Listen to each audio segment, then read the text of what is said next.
Hi hello welcome back to our channel.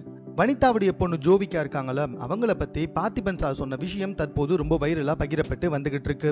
அதாவது வனிதாவுடைய பொண்ணு அவங்கள முதல்ல நான் பார்க்கும்பொழுது வனிதாவுடைய பொண்ணாச்சே, வாயாடியா தான் இருப்பாங்க அப்படின்னு நான் நினைச்சிட்டேன். அது மட்டும் இல்ல, இவர் பிக் பாஸ்ல அப்பப்ப பார்த்திருப்பார் போல, அதனால முடிவு பண்ணியிருக்கார் போல இந்த பொண்ணு ரொம்ப பெரிய வாயாடியா இருக்கும் அப்படின்னு சொல்லிட்டு. ஆனா அதான் கிடையாதான்.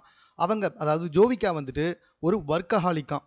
ஒர்க்கை கொடுத்துட்டா அந்த ஒர்க்கில் அவ்வளோ கண்ணும் கருத்துமா சின்சியராக அந்த ஒர்க்கை பார்த்துக்கிட்டே இருப்பாங்களாம். வேற எந்த பக்கமும் அவங்க மைண்டு வந்துட்டு போகவே போகாதாம். கடிவாளம் கட்டின குதிரை மாதிரி அந்த ஒர்க்கை அப்படியே சின்சியராக அந்த ஒர்க்கை முடிகிற வரைக்கும் பார்த்துக்கிட்டே இருப்பாங்களாம்.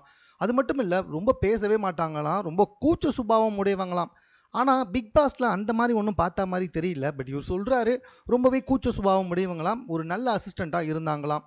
ஜோவிகாவுக்கு என்னதான் எடிட்டிங் ஃபீல்டில் வந்துட்டு நல்ல எக்ஸ்பீரியன்ஸ் இருந்தாலுமே, வனிதா அதாவது ஜோவிகாவுடைய அம்மா வனிதாக்கா இருக்காங்கல்ல, அவங்களுக்கு ஜோவிகா வந்துட்டு நடிக்க வைக்கணும்னு தான் ஆசையாம். அந்த பார்த்திபன் சார் கிட்ட சொல்லியிருக்காங்க போல. ஸோ அதை தான் வந்துட்டு இவர் சொல்றாரு, அவங்க அம்மாவுக்கு இவங்கள நடிக்க வைக்கணும்னு ஆசை. அதனால தான் என்னாலான உதவியை செய்யணுன்றதுக்காக இந்த படத்துல அவங்கள ஒரு பாட்டுல நான் வந்துட்டு ஆட வச்சேன், நடிக்க வச்சேன் அப்படின்ற மாதிரி வந்துட்டு பார்த்திபன் சார் சொல்லியிருக்காரு. அவர் சொல்றது உண்மைதாங்க. கன்ஃபார்மா வந்துட்டு வனிதா அக்காவுக்கு ஜோவிகாவை நடிக்க வைக்கணும்னு தான் ஆசை. அதனால தான் கொஞ்ச நாளைக்கு முன்னாடி கொஞ்சம் கிளாமரா வந்துட்டு போட்டோ ஷூட்ஸ் எடுத்து அதை சமூக வலைத்தளத்தெல்லாம் வெளியிட்டு இருந்தாங்க. ஆனா ஒன்று சொன்னார் பார்த்தீங்களா, லைஃப்ல மறக்கவே மாட்டேன். ஜோவிகா கூச்ச சுபாவம் உடையவங்க, பேசவே மாட்டாங்கன்னு சொன்னாங்கல்ல, அதைத்தான் ஏத்துக்க முடியல.